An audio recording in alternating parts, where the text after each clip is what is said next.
പോണ്ടിച്ചേരിയുടെ രണ്ടാമത്തെ ദിവസമാണ്. നമ്മളിപ്പോൾ ഇവിടെ ഓരോവില്ലയിലേക്ക് വന്നിട്ടുണ്ട്.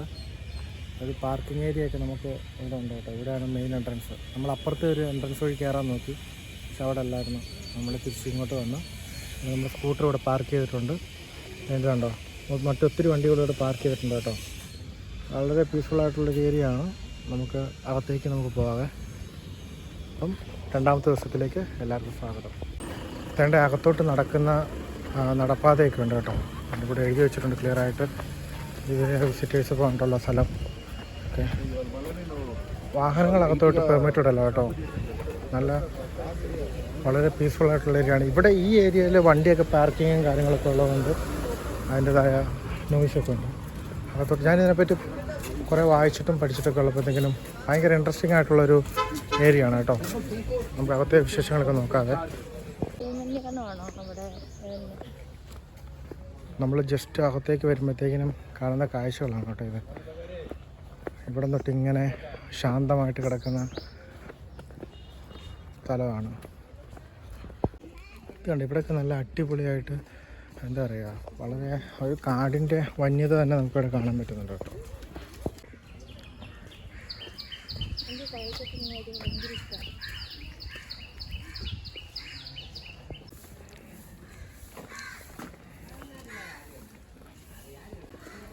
വലത്തോട്ട് പോവുകയാണെങ്കിൽ മന്ത്രി മന്ദിർ, പിന്നെ ഷോപ്സ്, റെസ്റ്റോറൻറ്റ്, ടോയ്ലറ്റ്സ്.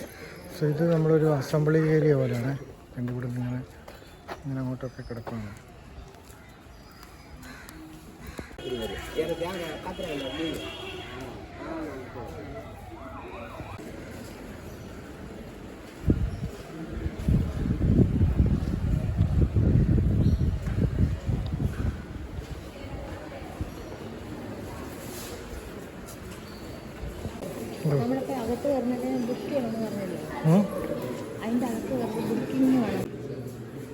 ഈ ഓറോവില്ലയുടെ കോറായിട്ടുള്ള മന്ത്രി മന്ദിറിൻ്റെ ഒരു മോഡലാണ് ഈ കാണിച്ചിരിക്കുന്നത് കേട്ടോ. ഇതുപോലെ തന്നെയാണ് ആ മന്ത്രി മന്ദിരം എന്നാണ് പറയപ്പെടുന്നത്. ഇവിടെ എഴുതി വച്ചിരിക്കുന്നതും അത്തരം കാര്യങ്ങളെ പറ്റിയാണ് കേട്ടോ. ഈ ഓറോവില്ലയെ പറ്റിയുള്ള എല്ലാ പ്രധാനപ്പെട്ട കാര്യങ്ങളും ഇതിൻ്റെ പ്രവേശന കവാടമായിട്ടുള്ള ഈ ആർട്ട് ഗാലറിയിൽ വളരെ വ്യക്തമായിട്ട് രേഖപ്പെടുത്തിയിട്ടുണ്ട് കേട്ടോ.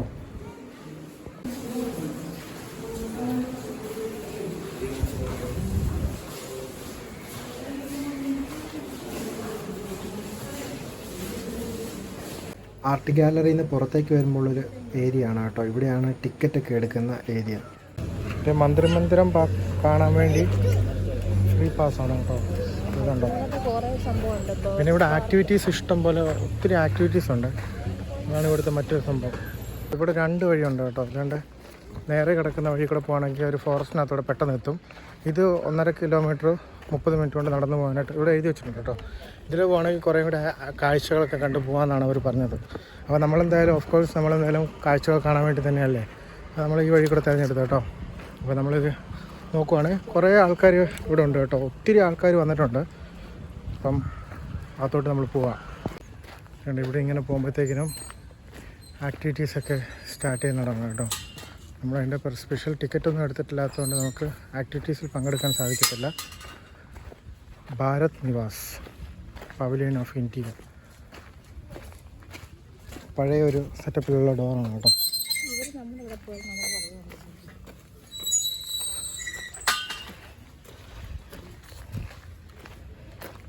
കണ്ടോ,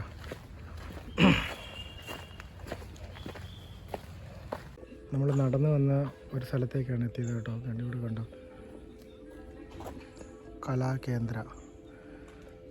ഇതുണ്ടോ, ഇതിൽ നിന്ന് ഇപ്പോൾ സൗണ്ട് വരുന്നുണ്ട് ഗൈസ്.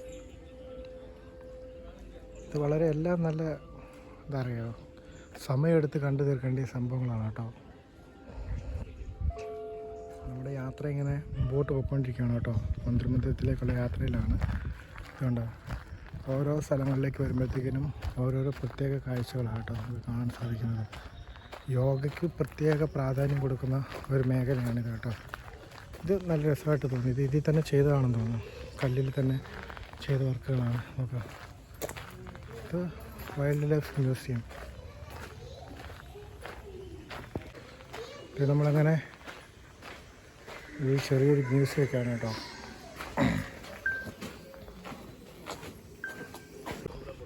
നമ്മളങ്ങനെ ഏകദേശം നമ്മുടെ ലക്ഷ്യത്തിലേക്ക് എത്തിക്കൊണ്ടിരിക്കുകയാണ് കേട്ടോ. ഇങ്ങനെ ഒന്നിച്ചൊരു പാർക്കിംഗ് ഏരിയയും കാര്യങ്ങളൊക്കെ ഇവിടെ ഉണ്ട്.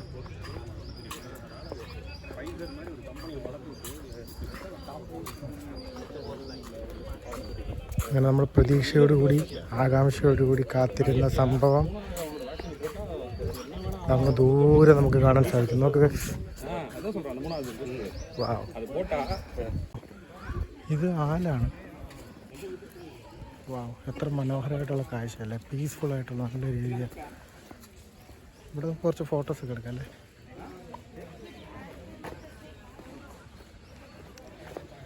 എന്താ സെറ്റപ്പായിട്ടാണ് ചെയ്തിരിക്കുന്നത്, എല്ലാം ഓർഗനൈസ് ചെയ്ത് അറേഞ്ച് ചെയ്ത് വെച്ചിരിക്കുന്നത്. എനിക്ക് വളരെ ഇൻട്രസ്റ്റ് ആയിട്ട് തോന്നിയ ഒരു കാര്യമുണ്ട് കേട്ടോ. ഇവിടെ ഓരോ സ്ഥലത്തേക്ക് എത്തുമ്പോഴും ഈ സൂചനാ ബോർഡുകൾ എല്ലായിടത്തും പതിപ്പിച്ചിട്ടുണ്ട് കേട്ടോ. അങ്ങനെ നമ്മൾ ഗൈസ് നമ്മുടെ അവസാന ഘട്ടത്തിലേക്ക് നമ്മൾ എത്തിയിരിക്കുകയാണ് കേട്ടോ. ഇത് ഈ നടന്നു പോകുന്നത് നമ്മുടെ കാഴ്ച മന്ദിറിലേക്കുള്ള ദൂരത്തുനിന്ന് നമുക്ക് കാണാനായിട്ട് പെർമിഷൻ ഉണ്ട് കേട്ടോ.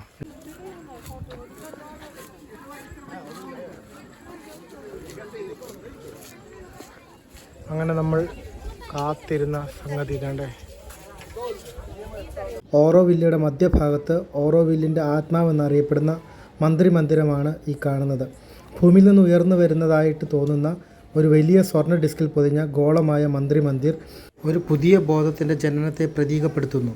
മന്ദിർ എന്ന സംസ്കൃത പദത്തിൻ്റെ അർത്ഥം ടെമ്പിൾ ഓഫ് മദർ അല്ലെങ്കിൽ അമ്മയുടെ ക്ഷേത്രം എന്നതാണ്. പല ഘടകങ്ങൾ ചേർന്നതാണ് മന്ദിർ. അതിൽ പ്രധാനമായും ഇന്നർ ചേംബർ, 12 ദളങ്ങൾ, ഗോളത്തിലേക്കുള്ള 4 പ്രവേശന കവാടങ്ങളിലായി 4 ജോഡി തൂണുകൾ, ഒരു സ്ഫടിക പന്തും മാർബിൾ താമരക്കുളവും, പടിഞ്ഞാറൻ ഭാഗത്തുള്ള ആൽമരം, ആംഫി തിയേറ്റർ, ഉദ്യാനങ്ങൾ, പിന്നെ നിർമ്മാണത്തിലിരിക്കുന്ന ശരാശരി 100 മീറ്റർ വീതിയും 100 മീറ്റർ ആഴവും 1.5 കിലോമീറ്റർ ചുറ്റളവുമുള്ള ഒരു തടാകവും. അതുകൊണ്ട് ഇവിടെ ഡീറ്റെയിൽ ആയിട്ട് അതിനെപ്പറ്റി ഡിസ്ക്രിപ്ഷനൊക്കെ എഴുതി വെച്ചിട്ടുണ്ട് കേട്ടോ. ഇത്രയും ദൂരത്ത് നിന്നാണ് നമുക്ക് കാണാൻ പറ്റുന്നത്.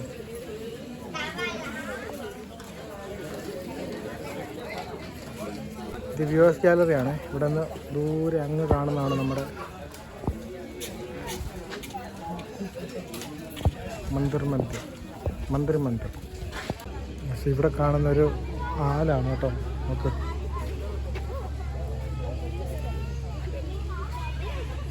ഉണ്ടോ?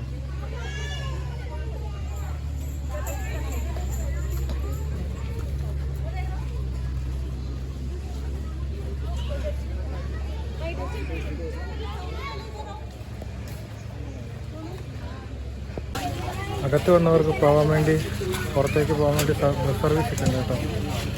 പുറത്തുനിന്ന് അകത്തേക്ക് നടന്നാണ് വരുന്നത്. അകത്തേക്കും ബസ് സർവീസ് കാണാമായിരിക്കും. ഞങ്ങളങ്ങനെ ബസ് സർവീസൊക്കെ എടുത്ത് പോകാൻ വേണ്ടിയുള്ള പോകുന്നത്. നമ്മളിവിടുന്ന് ഫുഡ് കഴിക്കുക കേട്ടോ. ഡോണസ് ഫുഡൊക്കെ ഓർഡർ ചെയ്തു. ഒരു വെജ് താലി, പിന്നെ ടൊമാറ്റോ റൈസ് കേട്ടോ. നമുക്കുള്ള ഫുഡ് വന്നിട്ടുണ്ട് കേട്ടോ. പിന്നെ ഇത് വെജ് താലി, ഇത് ടൊമാറ്റോ റൈസ്. അങ്ങനെ ആൾക്കാരൊക്കെ ഇവിടെ കഴിക്കുന്നുണ്ട്. നമ്മൾ തന്നെ നമ്മുടെ food കഴിക്കുവാണ്. Where men can live away from national rivalries, social conventions, self-contradictory moralities, and contending religions. A place where human beings, free from all slavery to the past, can devote themselves wholly to the discovery and practice of the divine consciousness that is seeking to manifest. Auroville wants to be this place and offers itself to all who aspire to live the truth of tomorrow. Auroville belongs to nobody in particular. Auroville belongs to humanity as a whole. But to live in Auroville, one must be the willing servitor of the divine consciousness. Auroville wants to be a universal town where men and women of all countries are able to live in peace and progressive harmony above all creeds, all politics, and all nationalities. The purpose of Auroville is to realize human unity. The Matra Mandir is the soul of Auroville. The Matra Mandir wants to be the symbol of the divine's answer to man's aspiration for perfection, union with the divine, manifesting in a progressive human unity. Auroville draws its inspiration from the vision and work of the renowned Indian seer and spiritual visionary Sri Aurobindo. His spiritual collaborator, the Mother, founded the township in 1968. Auroville is intended to become a city for up to 50,000 inhabitants from around the world.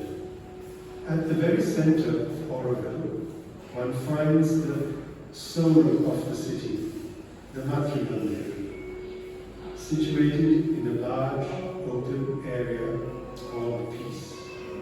Matra Mandir represents the divine consciousness. It is like the force, the central force of Auroville, the cohesive force of Auroville. The Matra Mandir is located close to a banyan tree, which is the actual geographical center of Auroville. The banyan is a beloved and dignified growing presence, which was already there long before Auroville. Close to the Matra Mandir and the banyan is the amphitheatre in red sandstone. At its center rises the marble-clad urn in the shape of a lotus bud, containing a handful of soil from each of the 124 nations and 23 Indian states which participated in the Auroville inauguration ceremony. The foundation stone for the Matra Mandir was laid at sunrise on 21st February 1971, on the Mother's 93rd birthday. The Matra Mandir wants to be the symbol of the universal mother, according to Sri Aurobindo's teaching. The Matra Mandir is built on 4 double support pillars, placed north, south, east and west, providing 4 possible entrances to the structure. The spacious inner chamber in the upper hemisphere of the structure is completely white, with white marble walls and white carpeting. In the center, a pure optical quality glass globe known as the crystal suffuses a ray of electronically guided sunlight which falls on it through an opening at the apex of the sphere.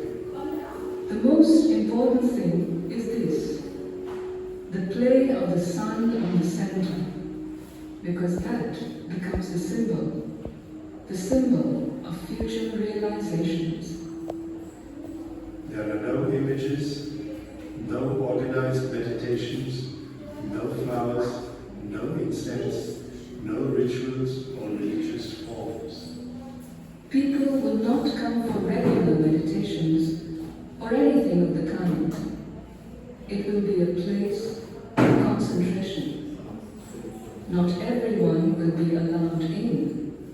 There will be a time of the week or the day when visitors will be allowed to come, and the rest of the time only for those who are serious,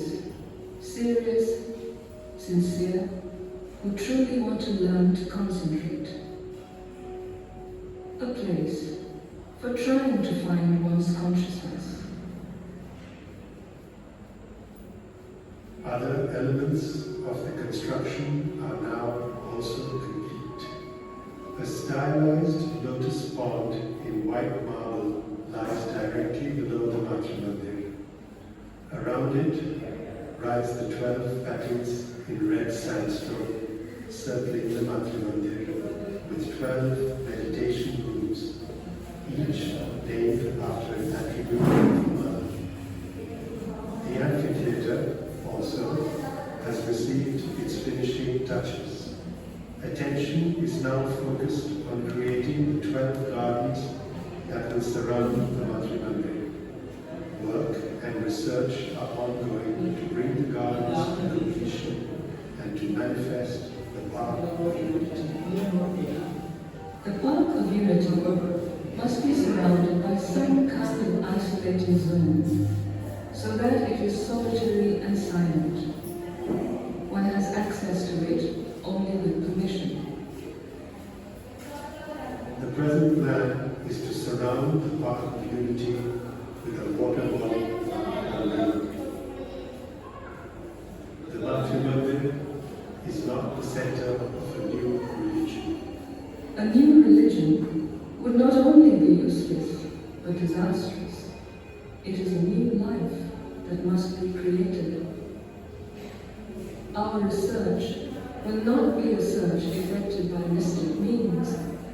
It is in life itself that we wish to find the divine. And it is through this discovery that life can really be transformed. Orville is for those who want to live a life essentially divine, but who renounce all religions, whether they be ancient, modern, new,